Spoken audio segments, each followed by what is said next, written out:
without a doubt, not the way they pictured that opening drive unfolded. No, they were making progress. They weren't exactly in high gear, but they were making a few yards along the way. And now that they've coughed it up, you got to go back to the sidelines and regroup a little bit. Tries for Rice, intercepted. A great read, and it's picked off. Well, they're going to take over right there at the 22-yard line. And Pittsburgh getting set to take the field. And so close to hitting pay dirt last time, fumbling down near the goal line. Now, how does that affect their psyche this time around? It's a tester, that's for sure, because to be that close and come away with no points is really disappointing, not just for the guys on offense, but the defensive players, too, who thought, hey, we can put some points up and have a little momentum going. They've got to find a way to just get it out of their minds, let it go, short-term memory, and move on to the next series. Again, it'll be Dorsett, and he will lose yardage and be backed up to the 24. He lost 2 there, and it's 3rd down. Brandon, that play ended so fast, it's almost as if the quarterback handed it to the runner, and the tackler was there right away for a loss of yardage. They come out here in the eye. Here's Carr. Now they go screen. It's complete. And he'll take it down here just shy of the 15 at the 16-yard line. 8 yards on the screen there, not enough. And it'll be 4th down. They dialed up the screen pass on 3rd down, and for a second it looked like it was all going to come together, and they had a chance to pick up a 1st down, but the defense got there and finished it off. Carr going to go on 4th down. And it is incomplete. The Steelers try it, but they come up empty. 4th down. And the Bills are going to get the football back. The Bills offense now, they get set to head back on the field. Trying to shake off. Now the pressure comes, and he goes down. Just inside the 10, back at the 9. Now whistles come in. We're going to get a timeout here by the offense. They'll have 2 remaining as we step aside here in this first quarter.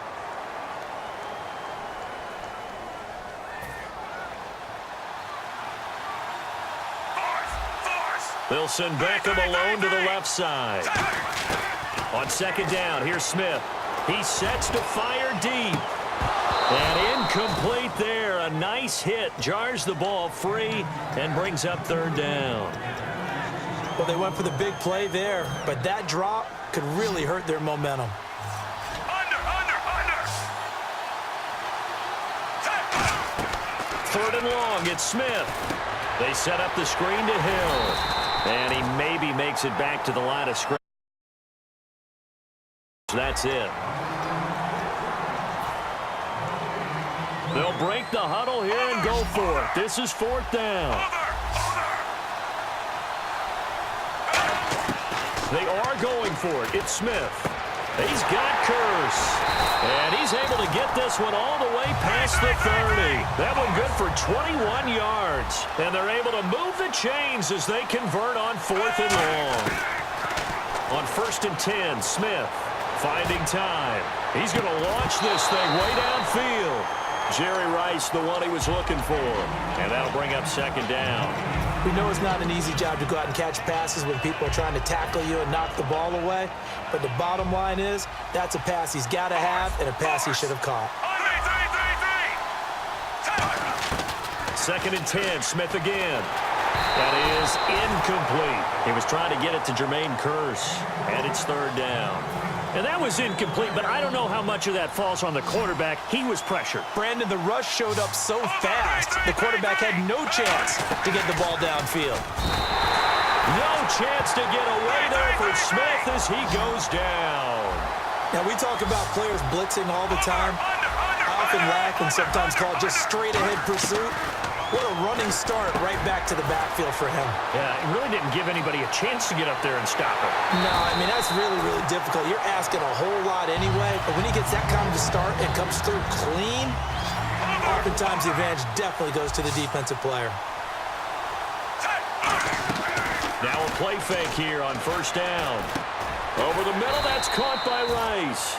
A good pickup there, 8 yards on the 1st down completion. That was a nicely run slant route, and what the receiver's trying to do is make the defender think he's going upfield for a deeper route, and then breaks it off, usually after about 3. And he takes it into the end zone across the chalk. Now, there is a flag down, but I think that's offsides on the defense. Yeah, I think that's going to stand, partner. And it's 7-0 Buffalo.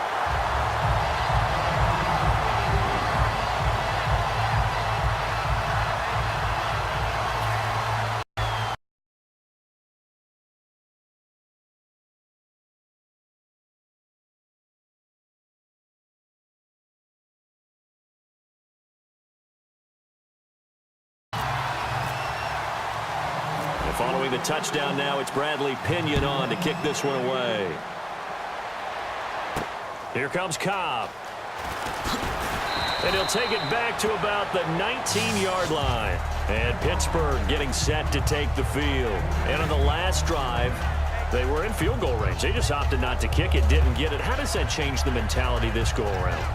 I don't think it changes much for the head coach, because this is what he preaches all the time. Attack at all times in any spot on the field, and he likes touchdowns, not field goals.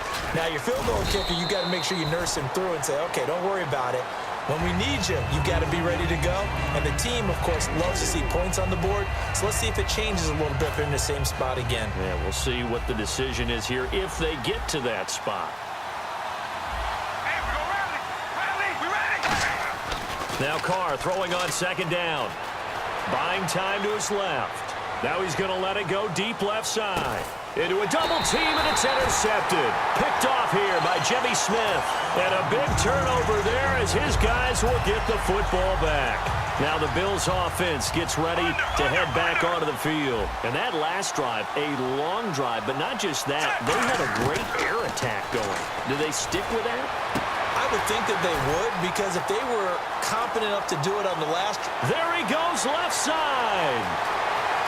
And all the way home for a Bills touchdown. Jermaine Kearse, 82 yards. And his guys get the quick strike touchdown. And this is no good. Missed the PAT, so they fail to connect, and this remains a 13-0 game. And following the touchdown now, it's Bradley Pinion on to kick this one away. This fielded at the 2.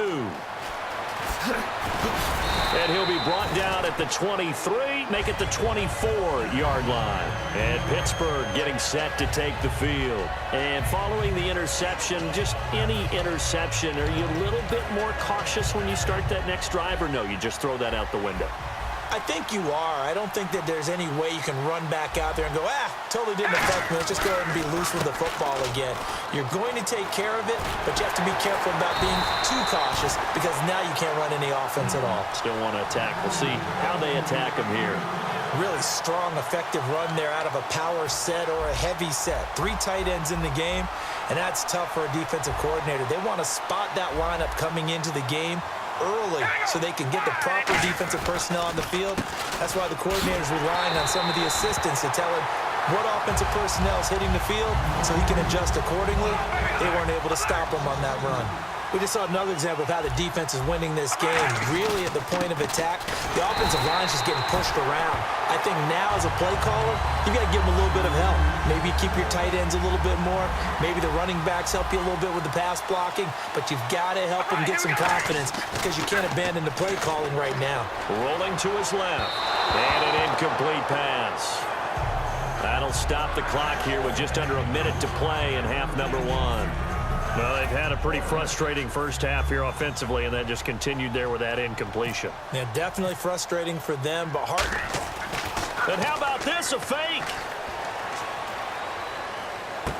This is intercepted, picked off by Aaron Williams. And the Bills offense.